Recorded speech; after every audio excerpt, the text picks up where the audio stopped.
और उनके साथ ऐसा दुर्व्यवहार हुआ, तो उनके लिए तो हम लोग एक्शन लेंगे ही। जब तक सरकार नहीं लेती है, केंद्र सरकार इस विषय पर नहीं कुछ एक्शन लेती है, तो उम्मीद है कि मैं इतनी ईमानदारी से अपने पार्टी के लिए काम की हूँ, तो पार्टी मुझे ज़रूर टिकट देगी और जाएँ। हर एक महिलाओं के घर दरवाजे तक जाएँ, उनके घर तक जाएँ, उनके आंगन, उनके चूल्हे तक जाएँ और वहाँ जा कर के उनके पास मिले।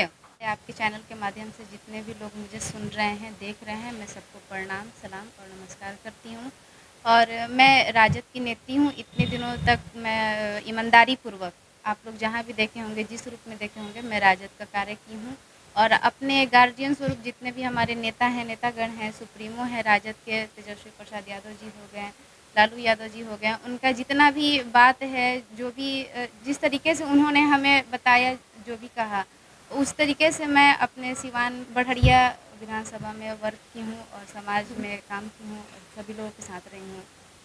तो मुझे उम्मीद है कि मैं इतनी ईमानदारी से अपने पार्टी के लिए काम की हूँ, तो पार्टी मुझे ज़रूर टिकट देगी और मैं यहाँ से चुनाव लड़ूँगी। बढ़िया चूँकि सभी के निशाने पे रहता है, चाहे वो यहाँ का मतलब व्यापारियों का क्राइम की बात कही जाए या और स्कूल की बात की जाए। इसमें आप लोगों का क्या सहयोग रहेगा कि इसको किस तरीके से आप लोग कंट्रोल करने का प्रयास करेंगे? जी मेरे पति, मेरे शौहर ने ये बात अभी तक तो इनका जो भी छवि है, वो एक डॉक्टर हैं पेशे से और अभी तो मैं पार्टी में गई हूँ। इसके पहले इन्होंने बहुत सारा, आज से नहीं 15 साल से बढ़िया विधानसभा में वर्क किए हैं और अभी तक एक भी क्राइम या एक भी ऐसा कोई बात या किसी के मन को दुःख भी ना लगा हो, ऐसा कोई काम नहीं किए हैं। तो ऐसी छवि हमको नहीं लगता है कि बढ़िया में है और ऐसा अगर व्यक्ति सामने आता है, तो आगे ऐसी सुनने को नहीं मिलेगा, ऐसा बात भी नहीं सुनने को मिलेगा और ऐसा दुर्घटना या फिर ऐसा हो ही नहीं सकता, आदमी नहीं सोच विचार कर सकता है। जो इनकी छवि है उसको सभी लोग देखेंगे, परखेंगे और उसी हिसाब से जनता भी ये चाहती है कि हाँ, पढ़ा लिखा व्यक्ति सामने आए और इस बढ़िया में जो आपने कहा कि क्राइम होते रहता है आए दिन, तो इस चीज़ को रोक मिले। आप चुनाव लड़ेंगी, अपने बारे में थोड़ा बता दीजिए, जो लोग आपको नहीं जानते। जी, मैं बढ़िया विधानसभा की डॉक्टर शाइका नाज़ हूँ। मैं डॉक्टर अशरफ अली की पत्नी हूँ और मैं राजद की नेत्री भी हूँ और इस बार हम लोगों ने एक योजना सोचा है कि इस तरीके से हर घर, हर द्वार जन आशीर्वाद यात्रा, हम लोग हर घर जाएँ और हर एक महिलाओं से मिलें। हमारे यहाँ तो आए दिन मरीज़ आती हैं, मरीज़ के रूप में हम तो सबसे मिलते हैं, लेकिन हम लोगों का ये सोच है कि हम हर घर जाएँ, हर एक महिलाओं के घर दरवाजे तक जाएँ, उनके घर तक जाएँ, उनके आंगन, उनके चूल्हे तक जाएँ और वहाँ जा कर के उनके पास मिलें, उनसे बात करें। और जैसे ये हम लोग ये भी सोचे हैं कि इस समय को हम लोग एक जैसे कि भाई और बहन का जो पतला-सा डोर होता है, जो हाथ में राखी के रूप में बांधा जाता है और वो भाई अपनी बहन के इस रिश्तों को इतना मजबूती से निभाता है। इसी बात को सोच करके हम लोग भी चाहते हैं कि हम लोग भी जनता के हर एक दरवाजे पर जाएँ और उसी डोर के, उसी मजबूती के हिसाब से हम लोग एक-दूसरे से जुड़े, मिलें और सबसे ये बात, जो लोग मुझे नहीं जानते हैं, उनको भी इस बात की जानकारी हो कि हाँ, मैं डॉक्टर शाइका नाज़ हूँ, मैं चुनाव लड़ने वाली हूँ। एक सवाल और रहेगा जी। मेरी तरफ से। जी। आमतौर पर ऐसा देखा जाता है कि जो महिलाएं चुनाव लड़ती हैं, जी, जी। अपने पुरुष जो उनके सहयोगी होते हैं, फैमिली के कोई भी, जी, जी। तो वो महिलाएं मात्र रबर स्टैंप बनकर रहती हैं। आप किस तरीके की राजनीति की तरफ, क्या इस तरह की राजनीति को कैसे देखती हैं? आपकी राजनीति कैसी होगी? जी, मेरी राजनीति तो मैं सबसे पहले बता दूँ कि मैं शादी से पहले बस 12th तक जो पढ़ाई होती है वही मैं की थी। जब मेरी शादी हुई तो मेरे हस्बैंड ने मुझे सपोर्ट किया, मेरे मेडिकल कॉलेज में मैं तैयारी की, मेरा मेडिकल कॉलेज में एडमिशन हुआ और 4 साल तक मैं मेडिकल कॉलेज में पढ़ी, जिस पीरियड में मुझे 3 बच्चे भी हैं, ठीक है? तो उतना सपोर्ट मेरे हस्बैंड ने मुझे किया, तब मैं एक मेडिकल कॉलेज में पढ़ी और एक पढ़ी-लिखी डॉक्टर आज कहला रही हूँ। तो ऐसा नहीं लगता है कि महिलाओं अगर चुनाव लड़ रही हैं और उनको बैठा करके उनके पति काम कर रहे हैं। मेरे शौहर ऐसे नहीं हैं और एग्ज़ाम्पल मैं आपको दे दी हूँ। जनता से क्या अपील करेंगे मैम?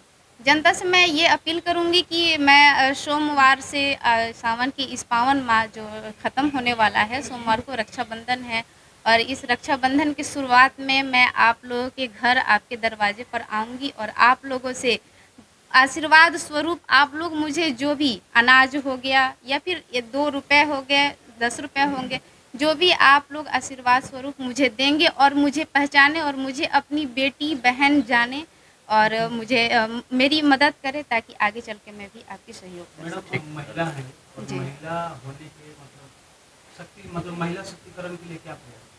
जी, मैं डॉक्टर हूँ, तो डॉक्टर का तो काम होता है सेवा करना और सशक्तिकरण जो महिलाओं के लिए है, तो अभी तो जो चल रहा है कि सुरक्षा प्रदान करना, तो मैं सबसे पहले इस पर मुद्दा उठाऊँगी कि महिलाओं को सुरक्षा दी जाए, बेटियाँ पढ़ें और जो बेटी जा कर के अभी का पढ़ाई जो करना हो रहा है, तो बाहर जाके पढ़ाई कर रही हैं, पटना में जाके पढ़ाई कर रही हैं, यहाँ तक कि बढ़िया से भी कुछ लड़कियाँ जा कर के सिवान में पढ़ाई करती हैं। तो उतना फैसिलिटी हमारे बढ़िया विधानसभा में भी हो कि जो हमारी बेटियां हैं उनको बाहर नहीं जाना पड़े, परेशानियों का सामना ना करना पड़े और पैसे की भी जो समस्या आती है वो भी ना हो। ठीक।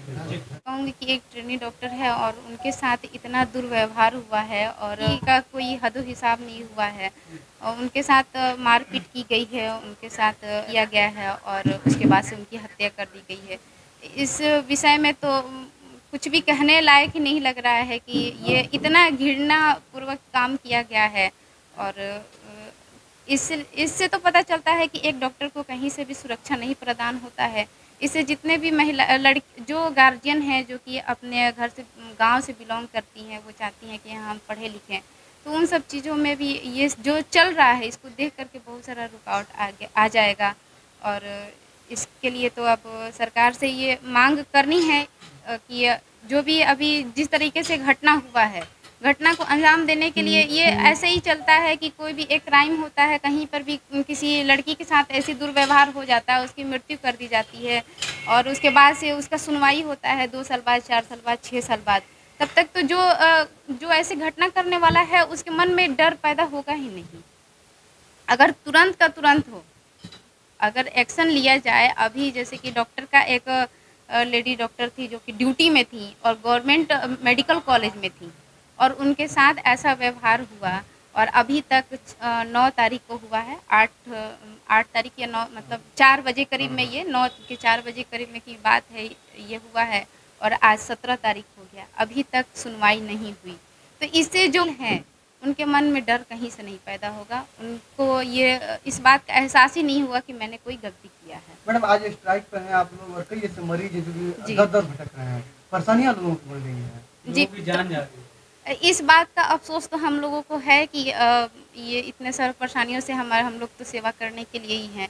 लेकिन अगर वो लेडीज़ डॉक्टर जो कि भविष्य में कितने सारे मरीज़ और ऐसे मजबूरों का इलाज करती, जो कि एक बेसहाय को सहारा देती और उनके साथ अगर ऐसा होता है तो उनके वजह से तो बहुत सारे लोग बचते जीवित रहते हैं जिनका वो सेवा करती है और उनके साथ ऐसा दुर्व्यवहार हुआ तो उनके लिए तो हम लोग एक्शन लेंगे ही। जब तक सरकार नहीं लेती है, केंद्र सरकार इस विषय पर नहीं कुछ एक्शन लेती है, तो हम लोग तो स्ट्राइक करेंगे और आज शाम को IMA के जो उनका आह्वान है उनके अनुसार हम लोग स्ट्राइक पर भी थे और शाम को 4 बजे करीब में हम लोग कैंडल मार्च भी निकालेंगे और केंद्र सरकार से मैं विनती करूंगी कि आप इस पर निर्णय लें और जो कठोर निर्णय होता है वो लें और ऐसे रोके नहीं, एक्शन लें, इस पर तुरंत एक्शन लें ताकि जो भी ऐसा गद्दार हैं, जो भी ऐसा काम कर रहे हैं, उन जो भी ऐसा मानसिकता वाले हैं और